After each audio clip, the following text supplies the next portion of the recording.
오늘 본문은 시편 119편의 7번째 연입니다. 이 7번째 연도 8절로 구성되어 있습니다. 자, 이 8절로 이루어진 7번째 연은 하나같이 히브리어의 7번째 알파벳 자인으로 시작합니다. 자, 시인은 오늘 7번째 연에서 자신이 처해 있는 상황을 자세히 묘사합니다. 자, 50절에 보시면 시인은 고난 중에 있습니다. 자, 이 고난이 51절에 나오는데요. 시인은 교만한 자들의 조롱을 심히 받고 있습니다. 여기서 교만한 자들은 53절에 나옵니다. 이들은 주의 율법을 버린 악인들이라고 말합니다. 그러니까 시인은 그런 악인들에게 둘러싸여 있습니다. 자, 그래서 시인은 55절에 보시면 어두운 밤을 지나고 있습니다. 자, 그러나 본문이 가지는 이 전체적인 분위기는요, 어둡지가 않습니다. 자, 49절에 보시면 시인은 소망이라는 단어를 말하고요. 50절과 52절에서는 위로라는 단어를 말하고요. 54절에서는 심지어 노래를 부릅니다. 자, 그래서 이 시를 보면요, 이 7번째 연을 보면 이런 질문이 생깁니다. 자, 어떻게 시인은 어두운 환경에서 이런 소망과 위로와 노래를 고백할 수 있는가? 그러니까 무엇이 그로 하여금 고난의 밤 한가운데서 이런 노래를 부르게 하는가? 결론부터 말하자면 시인에게는 하나님의 말씀이 있었기 때문입니다. 하나님의 말씀 때문에 시인은 고난 가운데 소망을 얻고 또 위로를 얻고 노래를 부르고 있습니다. 자, 그래서 우리는 본문을 통해 하나님의 말씀이 신자의 고난 가운데 어떻게 일하는지 확인할 수 있습니다. 자, 그렇다면 하나님의 말씀이 고난 가운데 어떤 일을 하는가? 자, 먼저 49절을 한번 보십시오. 자, 49절에 보시면 주의 종에게 하신 말씀을 기억하소서. 자, 원문으로 보면요, 기억하소서가 제일 앞에 나옵니다. 자, 뭘 기억해 달라고 하죠? 주의 종에게 하신 말씀을 기억해 달라고 말합니다. 자, 하나님 제게 그때 그 약속의 말씀을 하시지 않았습니까? 그때 분명히 그 말씀을 저에게 주시지 않았습니까? 그러니 그 말씀을 기억해 달라고 구합니다. 자, 그런데 말씀을 기억해 달라는 이유가 무엇이죠? 자, 시인은 말씀이 주는 소망을 경험했기 때문입니다. 자, 그 고백이 49절에 이어지는 고백인데요. 자, 왜냐하면 주의 말씀이 나를 살리셨기 때문이니이다. 자, 무엇을 통해서 시인이 소망을 가지게 되었었죠? 하나님의 말씀을 통해 소망을 가졌던 경험이 시인에게는 있습니다. 자, 여러분, 우리도 이런 경험이 있지 않습니까? 우리가 삶 가운데 절망적인 상황을 만날 때가 있습니다. 자, 그런데 말씀을 통해 소망을 가지는 경험을 하지 않습니까? 개인적으로 말씀을 볼 때, 또 아니면 주일날 설교 말씀을 통해 하나님이 주시는 소망을 가지지 않습니까? 그래서 상황은 그대로인데 하나님의 말씀 때문에 소망을 가지게 되는 그런 경험이 있습니다. 오늘 시인도 말씀이 주는 그런 소망을 경험한 적이 있습니다. 주께서 내게 소망을 가지게 하셨나이다. 그래서 시인은요, 하나님께 구하는 것입니다. 하나님, 저에게 그때 그 말씀으로 소망을 주시지 않았습니까? 그러니 하나님, 그때 주셨던 그 말씀을 기억해 달라는 것입니다. 이처럼 하나님의 말씀은 우리에게 소망을 넣어줍니다. 자, 이어서 50절을 한번 보십시오. 하나님의 말씀은 고난 중의 위로라고 말합니다. 이 말씀은 나의 고난 중의 위로라. 주의 말씀이 나를 살리셨기 때문이다. 여러분, 이 시인의 고백은요, 거듭난 신자라면 다 공감할 것입니다. 자, 우리가 예수를 믿는다 하여 고난이 사라지는 게 아닙니다. 예수를 믿는 믿음 때문에 오히려 신자는 고난을 더 당합니다. 없던 고난도 생깁니다. 자, 그러나 그때마다 우리가 경험하는 게 있습니다.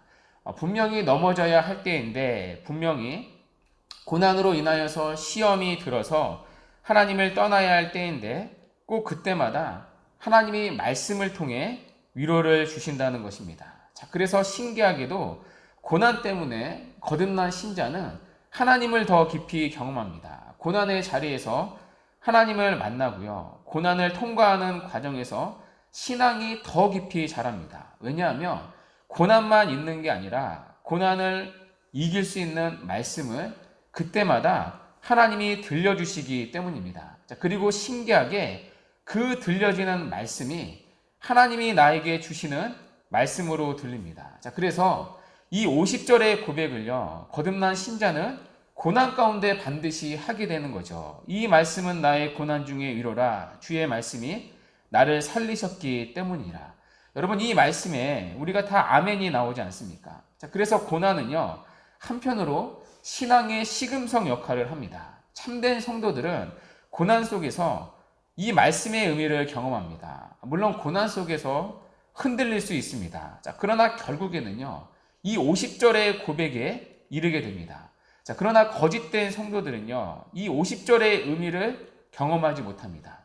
그들은 고난의 자리에서 하나님의 말씀이 들리지가 않습니다. 그러니까 말씀이 들려도요, 위로가 되지 못합니다. 그들에게는 말씀이 위로가 아니라 자기의 뜻대로 상황이 변해야 위로를 누립니다.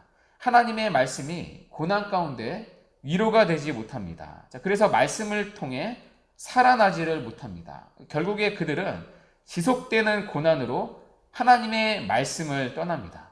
자, 그러나 성도는요, 고난 가운데 하나님의 말씀을 떠나지 않습니다.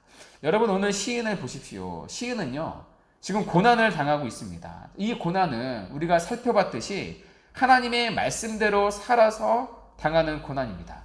하나님의 말씀을 지키는 시인을 보고 세상은 핍박하고 있습니다. 자, 그런데도 시인은요, 하나님의 말씀을 떠나지 않습니다. 왜냐하면 시인은 그 말씀이 주는 위로를 경험했기 때문입니다. 자, 그래서 51절을 한번 보십시오.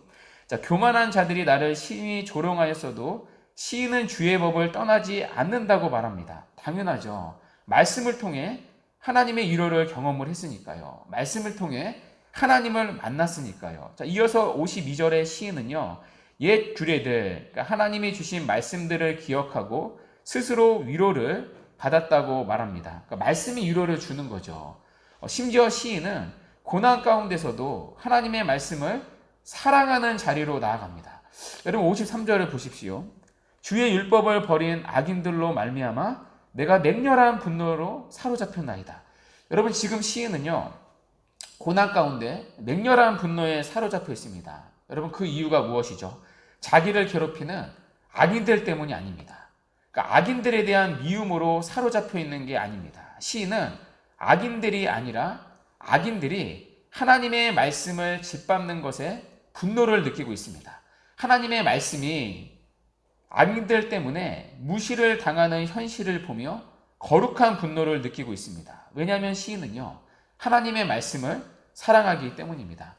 여러분이 사랑하는 사람이 누군가에게 멸시를 당합니다. 무시를 당합니다. 자, 그때 여러분은 그것을 가만히 보고 계십니까? 아니죠. 내가 사랑하는 대상이 무시를 당할 때 우리는 분노를 느낍니다. 그게 자연스러운 반응이죠. 자, 우리가 하나님의 말씀을 사랑하는지 확인하는 시금석이 여기에 있습니다.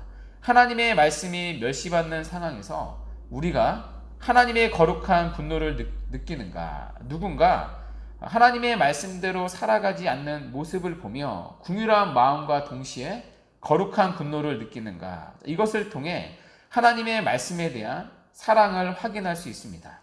여러분, 지금 시인은 고난 가운데 있습니다. 자, 그러나 시인은 고난 가운데 그 고난을 차갑게 보내지 않습니다. 고난 가운데 하나님의 말씀에 대한 사랑이 식어지지 않습니다. 오히려 시인은요, 고난 가운데 아주 뜨겁게 지나가고 있습니다. 하나님의 말씀에 대한 사랑이 더 뜨거워져서 그 말씀을 무시하는 악인들을 향해 분노를 느끼고 있습니다. 이처럼 시인은요, 고난 가운데 차가워지는 게 아니라 신앙이 더 뜨거워지고 있습니다. 우리가 살펴봤듯이 시인은 고난 가운데 말씀을 통해 위로를 누렸기 때문입니다. 그리고 그 말씀이 시인을 살렸기 때문입니다. 자, 그래서 54절과 55절을 보십시오. 시인은요, 그 하나님의 말씀이 나의 노래가 되었다고 말합니다. 그러니까 고난 중에 위로를 넘어 그 말씀이 나의 노래가 되었다고 말합니다. 자, 이어서 55절에서는 내가 밤중에 주의 이름을 기억하고 주의 법을 지켰다고 말합니다. 여기에 밤중에라는 말은요, 문자적인 밤만이 아니라 영적인 밤도 말합니다.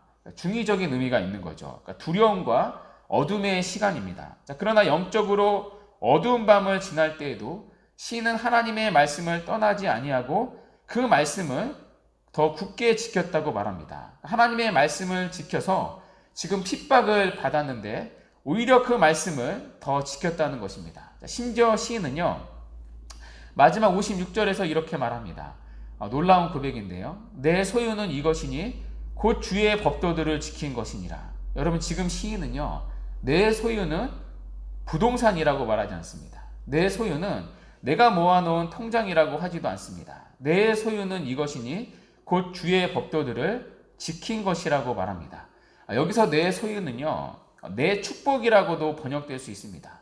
시인은 고난 중에 말씀으로 위로를 누리고 그 말씀으로 살아났고요.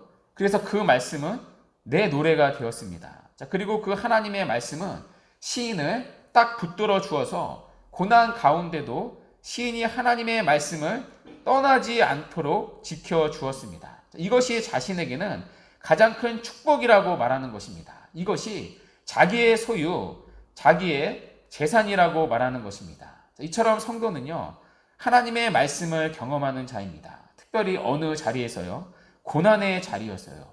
성도는 하나님의 말씀으로 고난 중에 위로를 경험하는 자들입니다. 그래서 고난 중에도 하나님의 말씀으로 노래를 부를 수 있는 자들입니다. 그 복을 이 땅 가운데서 누리는 자들이 바로 성도입니다. 그래서 성도는요, 그 하나님의 말씀에 붙들려 살아가고 그 말씀을 사랑하는 자들입니다. 그리고 고난 가운데도 그 말씀을 지키는 자들입니다. 그래서 성도는 누구인가?